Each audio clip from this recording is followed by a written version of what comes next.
حبايبي الحلوين، جاي لكم النهارده بفيديو بسيط يا رب يعجبكم. آم، عايزين نتكلم في ادوات تسريح الشعر بعد الشاور.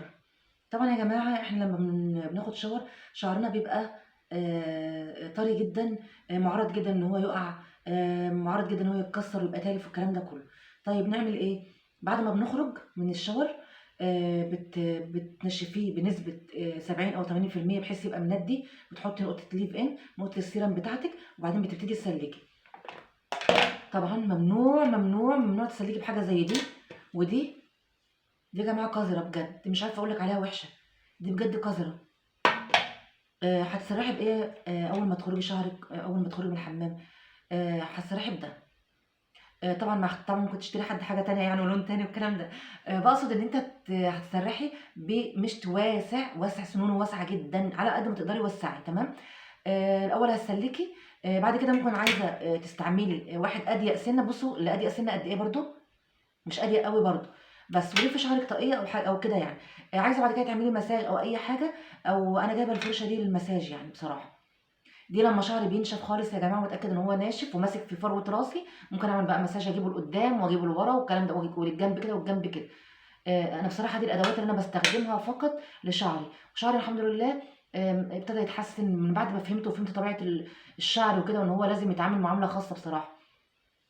ممكن مثلا بعد ما تلفيه ممكن تعملي بحيث ان انت بس ايه تنيمي الحبه الاولانيين دول يبقوا ناعمين وكده، حاجه بسيطه كده. بصوا كده كده كده، بحيث ان انت تهدي من قدام قوي وتظبطي الدنيا. لكن هل هتسرحي بدوت يعني في اي وقت، ولا في الاول ولا في الاخر يعني، ولا هو طري الشعر طري ولا الشعر ناشف؟ ده اختراع كده، ده لو انت عايز تقطعي شعرك او تخسري شعرك بصراحه. خليكم في ده يا جماعه، سرحوا بحاجات واسعه يا جماعه، وادوا الحاجه يعني ادوا تسريح الشعر وقت، ما تبقوش مستعجلين ويلا يلا واقلب وخلص. لا، ادوا شعركم وقت كده والشعر يعني ايه، زي ما بيقولوا كده بيحس. هتعمليه حلو هيديكي معامله حلوه، هتعمليه وحش هيوريكي ايام سودة بجد.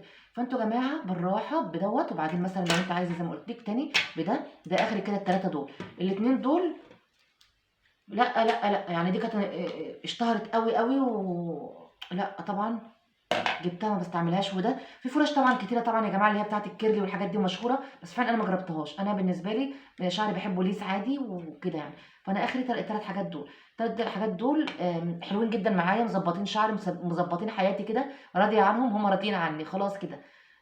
فمش هدور على حاجه تانية جديده.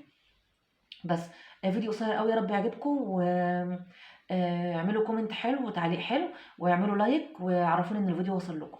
يلا باي باي يا جماعه، مع السلامه.